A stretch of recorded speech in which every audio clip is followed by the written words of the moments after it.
जय श्री राम। दोस्तों, आज हम बहुत इंपॉर्टेंट टॉपिक पर डिस्कस करने वाले हैं, अष्टकूट गुण मिलान एवं कुंडली मिलान।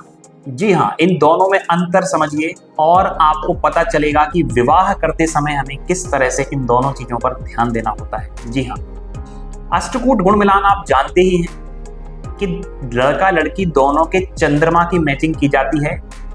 टोटल 36 गुण होते हैं, 36 के आधा 18 से ज्यादा जितने गुण मिलते हैं उतना अच्छा गुण मिलान माना जाता है। उसमें हम ग्रह मैत्री, वर्ण, गण, नाड़ी, भकूट आदि की मैचिंग देखते हैं। 18 से जितने ज्यादा गुण मिलेंगे उतना अच्छा विवाह मान लिया जाता है। जी हाँ, तो ये अष्टकूट गुण मिलान।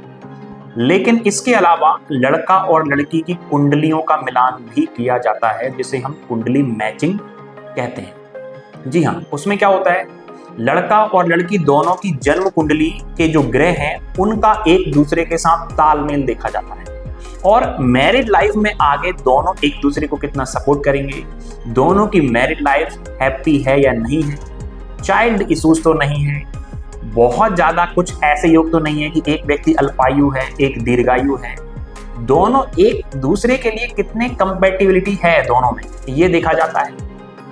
लड़की की कुंडली में उसका गुरु देखा जाता है, उसमें कितना बल है, और लड़के की कुंडली में शुक्र का बल देखा जाता है।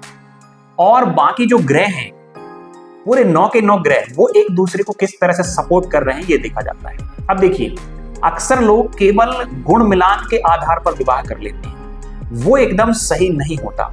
क्यों? क्योंकि मान लो कि किसी के गुण मिलान में 25-30 गुण मिल रहे हैं, ठीक है, आपके ग्रह मैत्री भी मिल रहा है, वर्ण है, भकूट है, नाड़ी है, सब मिल रहा है, ठीक है। लेकिन आप जब दोनों की जन्म कुंडली देखते हैं तो आपको पता चलता है कि किसी एक की जन्म कुंडली मांगलिक है और दूसरे की जन्म कुंडली मांगलिक नहीं है, तो ये प्रॉब्लम है। क्योंकि या तो दोनों मांगलिक होने चाहिए या दोनों मांगलिक नहीं होने चाहिए, और यदि कोई एक मांगलिक है तो मंगल दोष यदि कट रहा है तो भी काम चल जाता है, ठीक है। मान लो कि किसी एक की जन्म कुंडली में अष्टम भाव में पाप ग्रह बैठे हुए हैं, 12वें घर में, 6ठे घर में पाप ग्रह बहुत सारे बैठे हुए हैं, तो भी दिक्कत है। लड़के का शुक्र पीड़ित है, लड़की का गुरु पीड़ित है, तो दिक्कत है।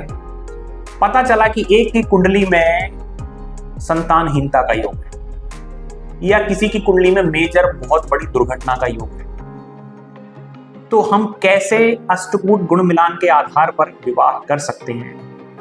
मेरे जो अनुभव है, अभी तक का मेरा अनुभव, उसके हिसाब से तो मैं ये बोलूंगा कि अष्टकूट गुण मिलान के साथ साथ कुंडलियों का मिलान भी कर लेना चाहिए, तो बेस्ट है। जी हाँ, तो मुझे ऐसा लगा कि ये इंफॉर्मेशन आपसे शेयर करनी चाहिए, तो मैंने कर दिया। आप भी इस इंफॉर्मेशन को शेयर कीजिए। Thank you so much video देखने के लिए। जय श्री राम।